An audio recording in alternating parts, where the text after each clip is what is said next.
Its leaves are long and dark. I'll take it to my pal Rucker. He'll think it's way cool. I don't think I'll find anything more similar to algae around here.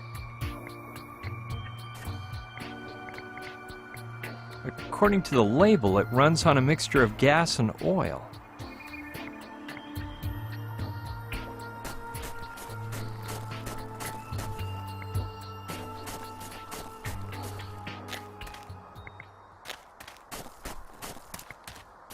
She's a beaut. As soon as this mess is over, I'm gonna buy a pickup just like it.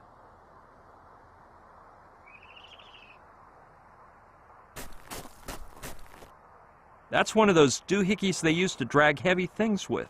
The cable is released, then pulled in by a small motor. I think it's called a winch.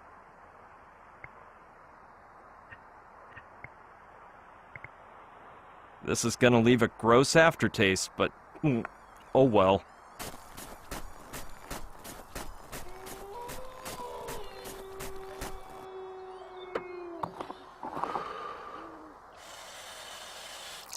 Yuck!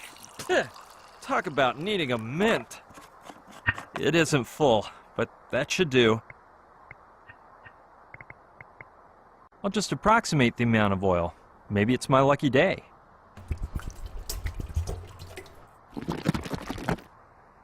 Well, now my little mixture is all ready.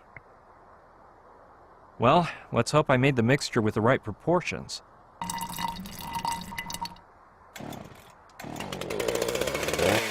Yes! It works! But I better turn it off for the time being.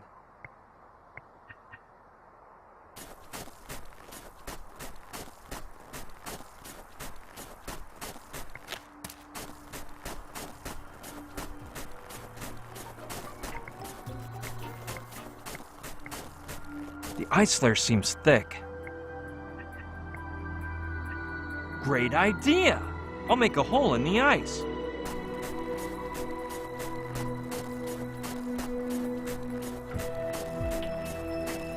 Let's get to work.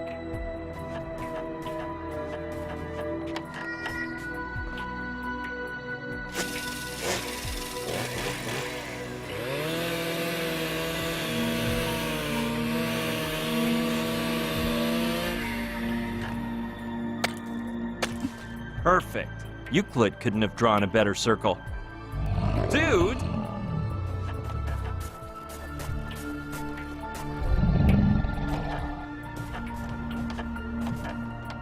Whew! I thought he was coming after me. Looks like he just wanted to use the hole to fish in, though. I'll have to come up with a way to shoo him off.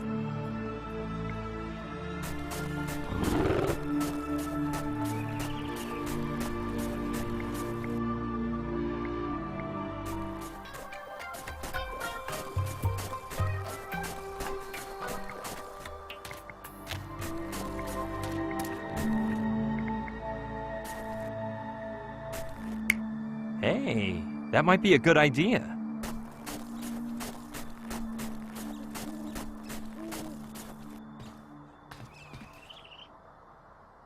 I know a guy who could be interested in that head.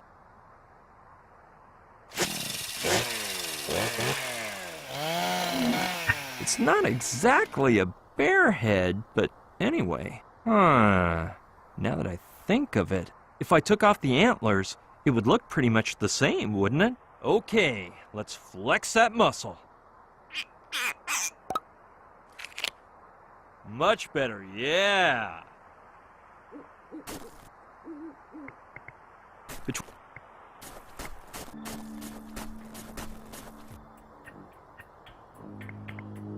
Okay, let's check out the results. It's a little stinky, but now it looks a lot more like the head of a polar bear. Yeah, great idea. The knife's not very sharp, but I could use it to cut a lengthwise strip which could then be lifted like a visor. That way, whoever puts the head on can see where they're walking. Done. Hope it works.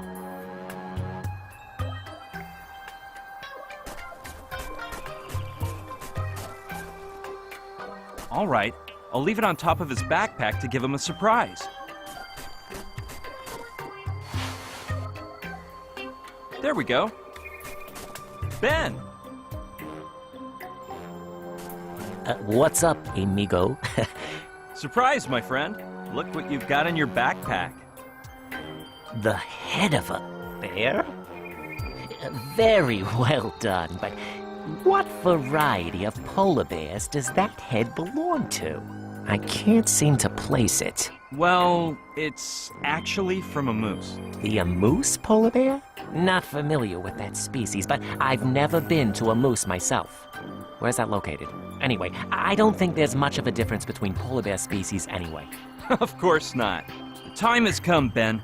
Now that your disguise is complete, you can totally infiltrate the inner core of the bear community without a fear. And what better way to begin than by trying to fraternize with that bear down there, fishing in the frozen river? Yeah, why not? I've been observing that specimen for some time, and it may be a good contact to start with. It's a youthful cub whose growth isn't complete. Though, you can never trust them. They can rip your head off with one swipe of the claw. Well then, the moment of truth has arrived. Come on, buddy. I know you can do it. Here we go! A touch of ferocious bear essence will help too.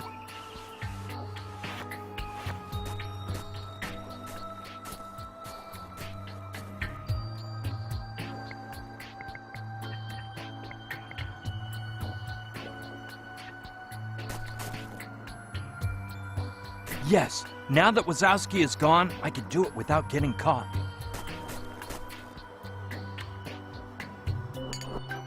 I hope Wazowski doesn't notice. No, I better not distract the bear while Wazowski tries to win over its trust.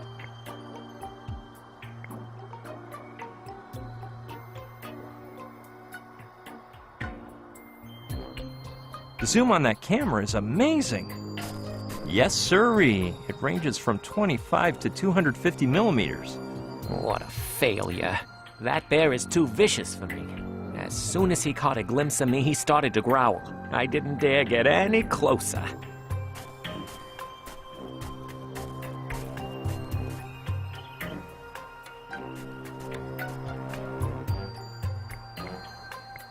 Listen, Ben.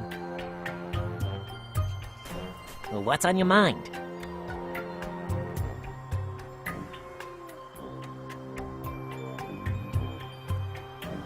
It seems like such a waste for you to keep on observing from afar, when you could be with that bear down there. Are you sure it isn't too risky, Brian?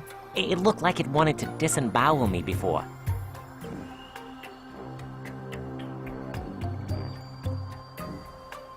No, man. The thing is, he got scared because you were standing up. Now that you mention it, of course. He must have thought I wanted to fight, so he got angry. I'm sure there wouldn't be any problem if you got on all fours. You think so? Well, I'll try again. That's the spirit, Ben. My pod friend, here comes Benjamin Wazowski. Come on, buddy. I know you can do it. Here we go. A touch of ferocious bear essence will help too.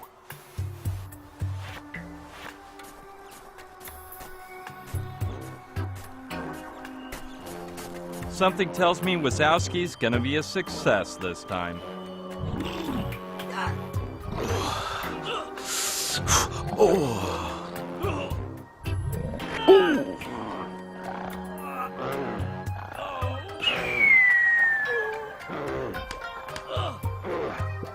They vanished into the woods.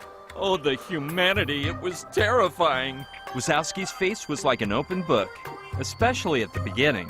But then, I don't know how to describe it. Well, I hope he's happy in his new life. The important thing is that love conquered all.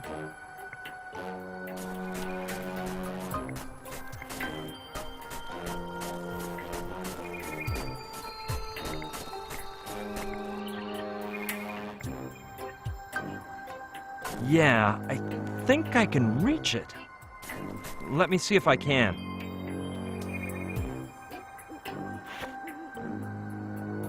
I'll return it to Wazowski if he shows up around here.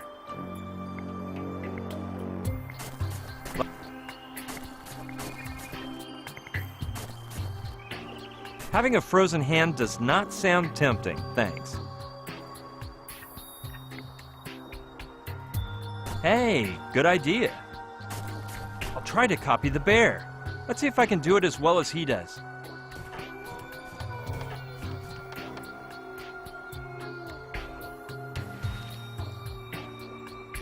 The stick is so smooth and flat that as soon as I touched the salmon, it slipped off and swam away.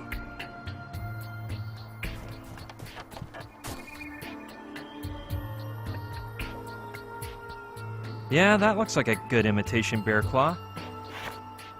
Quite promising. Look out, salmon, here I come.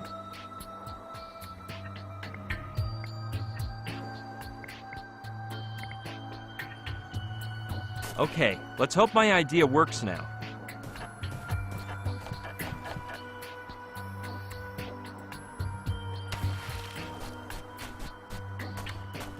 Unbelievable! I never would have imagined it to be so easy.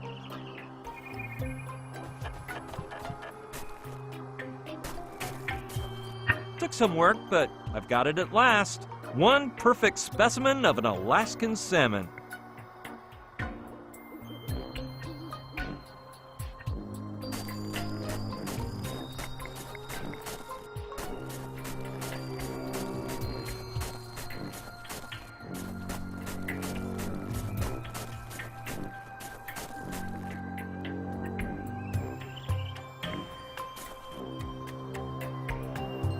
That Archibald is a truly peculiar character.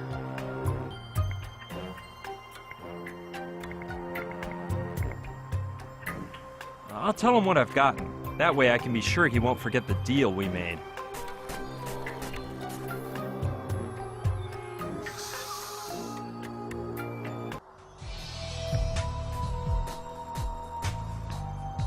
Look, I brought everything you wanted to make the sushi. And I have the cash, too.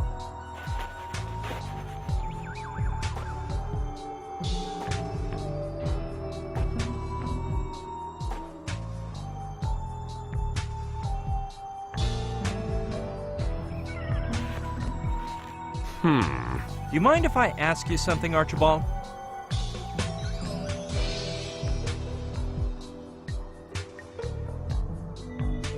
Will you take long to prepare the sushi?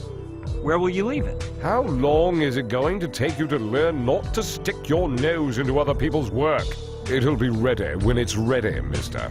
I doubt you'll understand, but let me try to explain. If you come here and the sushi's nowhere to be seen, then it's not ready. But if you come and see a plate of sushi, that means it's done. Did you comprehend that? Yeah, but if you leave it out here, some animal might come by and eat it.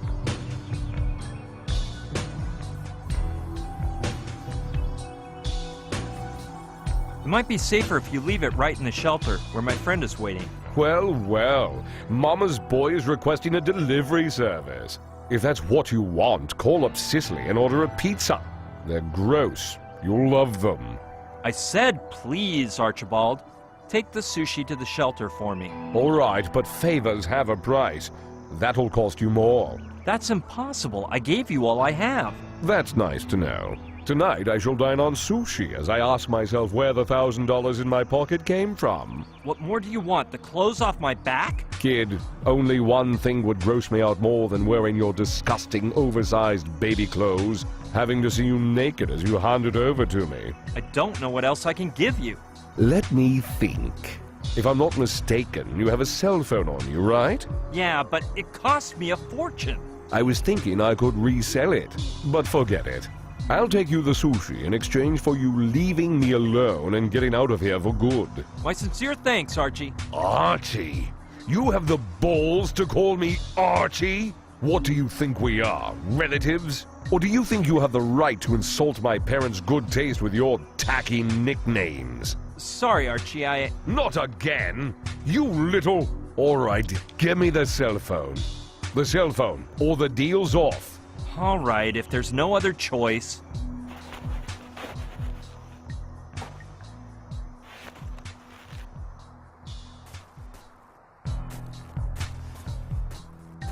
At the shelter, okay? If I'd known you were trying to feed the village people's blind cousin, I'd be preparing, making the sushi with your eyeballs. And if you bug me again, kid, I'll make some with your family jewels. No, man. That won't be necessary. You'd make some great sausage, too. See you later. Good riddance, kid. Why, you... Oh! Come on, Joshua. Dear boy.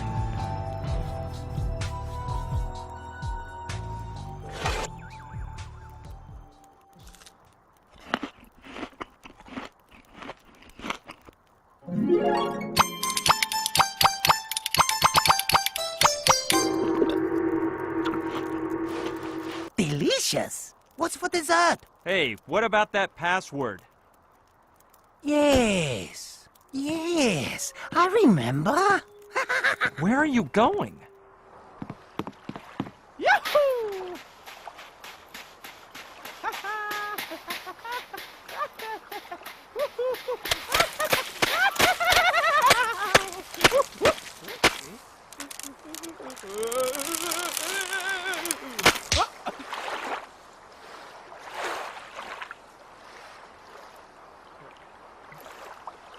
Oh,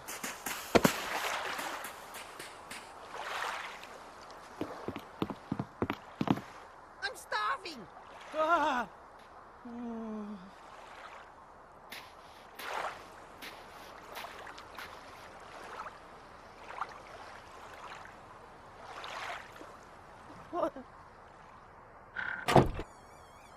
Look at the mess this wacko got us into. Well, at least it stopped snowing.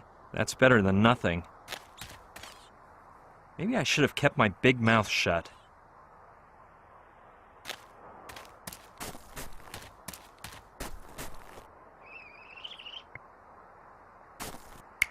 Hey, I could use it to tow Joshua to shore. I hope I can get it to work.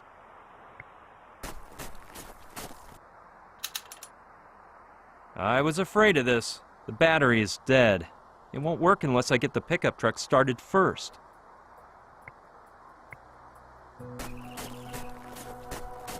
Yeah, if I get the engine to start, the winch will work. We're in luck. The key is in the ignition.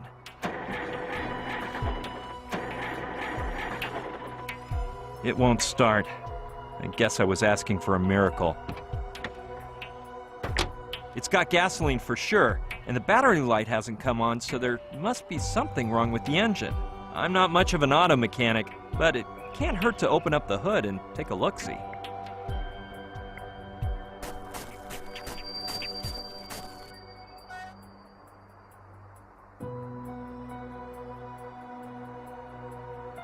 How weird. There's no sign of the rod used to hold up the hood. The hockey stick may be too long, but it could work, though it would be better if I take off the bear claw first. Perfect. Now I can take a good look at the engine. Okay, let's see if I can figure out why it won't start. One thing's for sure, it doesn't have any spark plugs. Yeah, I could use the knife as a screwdriver in order to remove the spark plug from the chainsaw.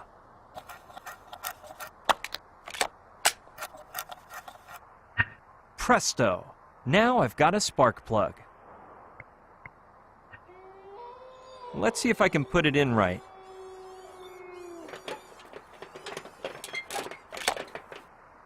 Done. Hopefully the engine will work now. Cross your fingers. Sweet! Let's hope the winch will work. Yes! Let's get this nightmare over with. Joshua, pay attention! Grab it!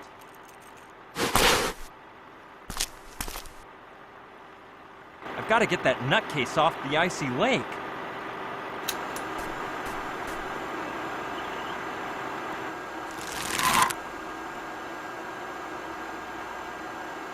Perfect, this is working. I'll get Joshua's monk outfit from the shelter.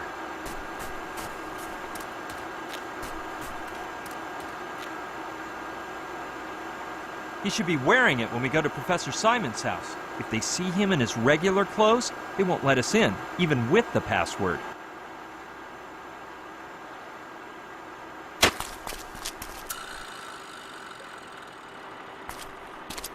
Here, Joshua. Well, here we go. The man who knows does not speak. The man who speaks doesn't know. Come in. Don't be afraid of the dogs. Come on, chop chop. What about those nuts? Those barking dogs? Just one of Simon's MP3s. And I thought I wouldn't live to tell the story, but I had a stroke of luck and managed to escape through the amoeba. My dear friend, you've displayed some exemplary courage by confronting Kordsmeyer. And as for you... My name is Joshua, and I'm starving. I see.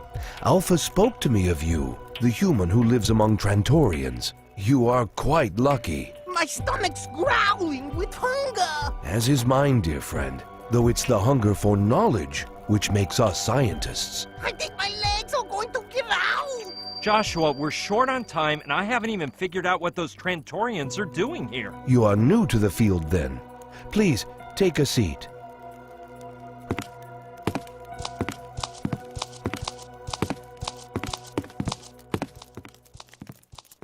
Trantor, an ancient and distinguished planet, more than 60 light eons from our own. Let me tell you, if you thought the walk up here was far...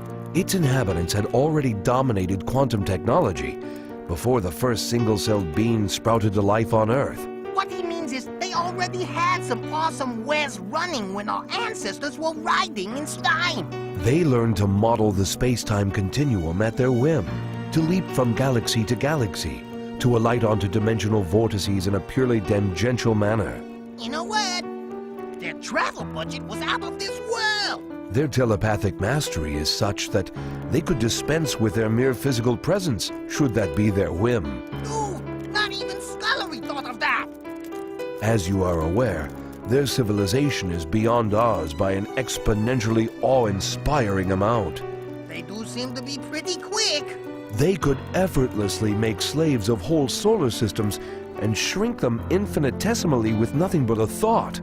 Their brains could fry our sorry bodies into a heap of atoms. Boggles the mind, huh? Yet all that seems to interest them is an intergalactic zoo. He means the only... A what? A zoo? Fascinating, is it not? They trek throughout the universe collecting animals and take them to a planet 3 times larger than Earth. An immense zoological collection where ecosystems from extremely distant galaxies and eras coexist. During the journey, they put the animal into an induced slumber which they refer to as the dream. Sounds like they've been keeping some info from me. Furthermore, they've been coming to Earth since the dawn of time, and though they actually need no one, they have made us all stakeholders in their enterprise. The truth is, I don't quite get it. A time came at which Earth's technological development made it difficult for Trantorians to go unnoticed, and therefore they contacted our most eminent scientists to reach an agreement. We would protect them when visiting, conceal them from the public eye, and supply them with animals. In exchange, they would provide us with some of their knowledge and most advanced technology. What a deal! Yes, my friend.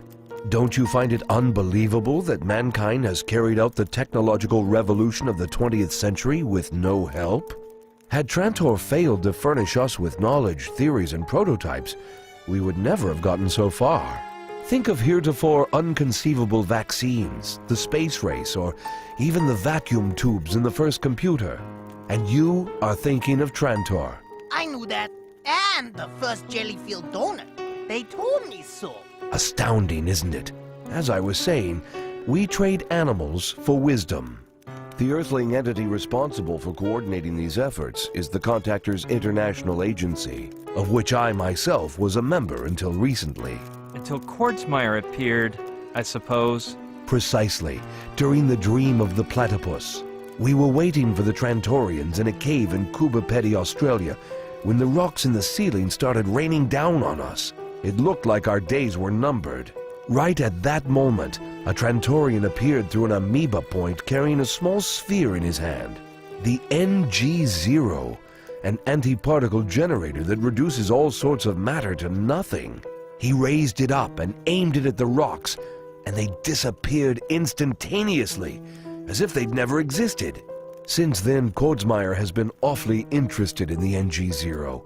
He even ordered me to ask the Trantorians for it.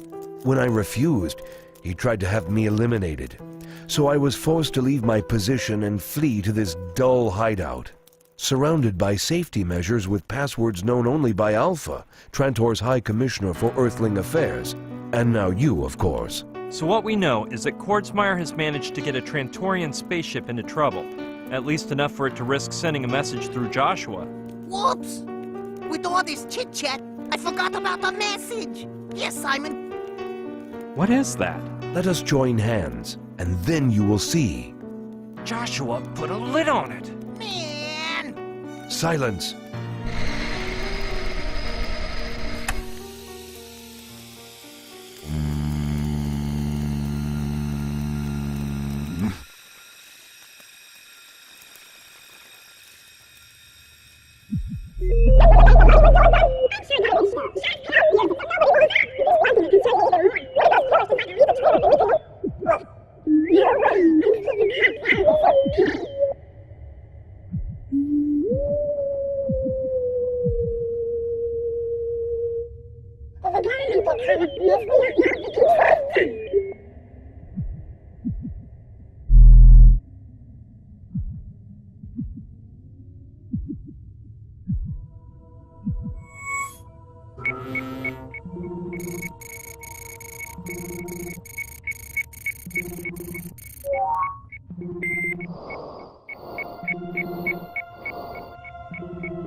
Trantor's High Commissioner for Earthling Affairs with the human name Alpha. Scientific Craft 317, Milky Way 28 Solar 1. Mission, the Dream of the Turtle. Date, 389-728-24, IN 14-7. Hello. Professor James Simon, we require your help once again. Our head chef has stolen the Trentonite from our ship, both the current and spare Trentonite stones, and has given it to the military. Colonel Nathaniel H. Kordsmeyer will only return them to us if we exchange it for something you call the NG0. We do not want to give it up, but as you know, Trentonite forms part of our very essence, and we cannot survive far from it. As you know, we cannot even breathe long without it. And as if that were not enough, yesterday we found a seriously injured human at the bottom of Tiki Lake, where our ship is located.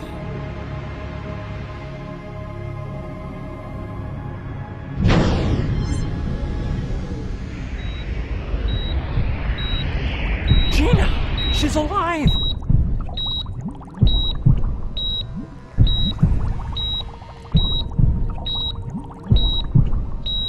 According to our moral code, we were required to help her. Under normal conditions, we would have cured her immediately, but without the Trentonite, we can do nothing more than keep her in a dreamlike state. And that is depleting the little energy we have available. Nonetheless, one chance for salvation still remains. Professor James Simon. Centuries ago, one of our reconnaissance ships crashed near the city now known as Palenque. And the Trentonite kept on board may still be in that area. Professor James Simon, find it and a way to bring it to us.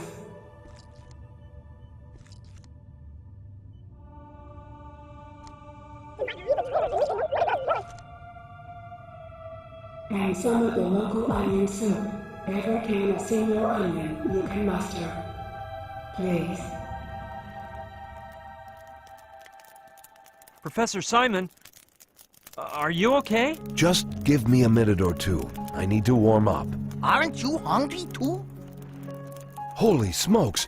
We have to keep the Trantorians from giving the NG-0 to Kordsmeyer for sure. In the wrong hands, that weapon could destroy a city the size of Los Angeles in tenths of a second. Dear friends, we must travel to Palenque to find the Trantonite immediately, or we can begin to say farewell to the world as we know it. You can count on me, Professor. And on Joshua, of course. I bet you're just real hungry, Professor Simon. Hey, why don't we call that sushi guy? Good thinking. May I use your phone? It isn't a safe way to communicate, given the circumstances. Do you mind if I ask why? I know of a friend who could help us out. Someone we fully trust. Magnificent.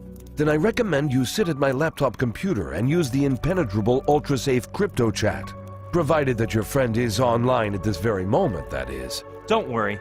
If there were one person online in the whole world, it'd be Sushi Douglas. Well, I am clueless about the online chatting. Of course, since Trantor's all about telepathic talk. Hey, Sushi, are you there?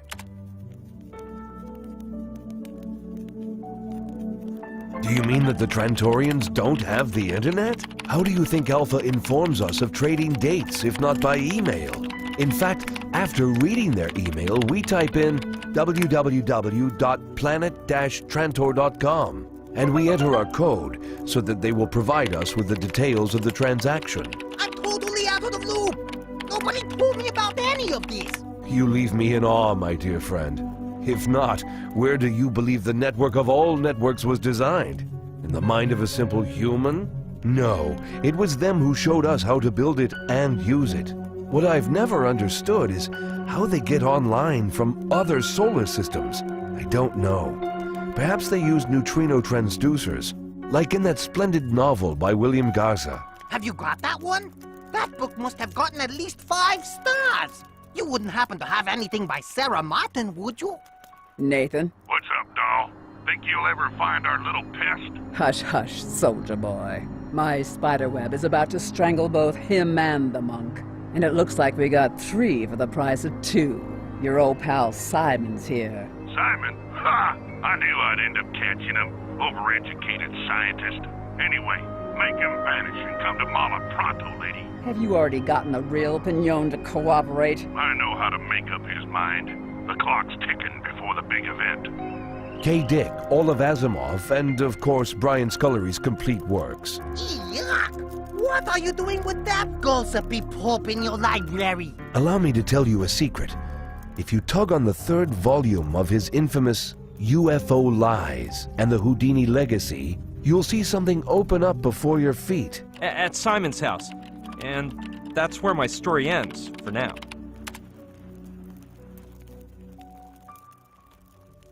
Sounds like quite an adventure, but you can count on me. What do you want me to do? Think about it, shrimp. While you pull the trigger, I'll stick my finger up the barrel. My fingers get blown off, but the force of the opposite reaction will make the bullet shoot backwards, at a speed 9 times faster.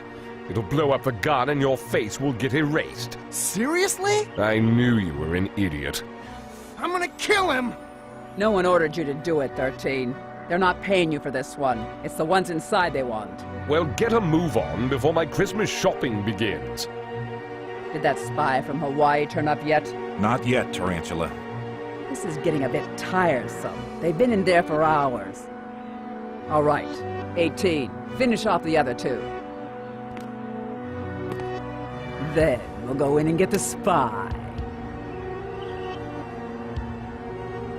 Which one should I take out first? The clown? No, the old geezer's more important.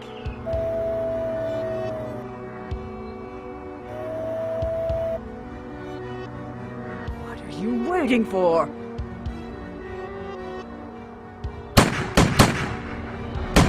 Houdini's legacy, Joshua. Brian, go after him. What about you? I'll be fine.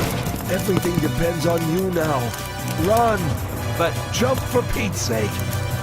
Find that stone! Find it!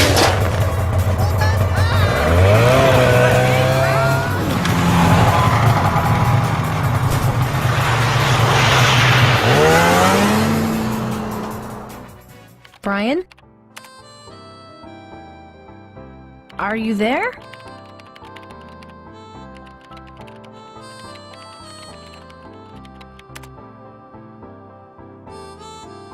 Brian? Something's wrong. We have to leave immediately.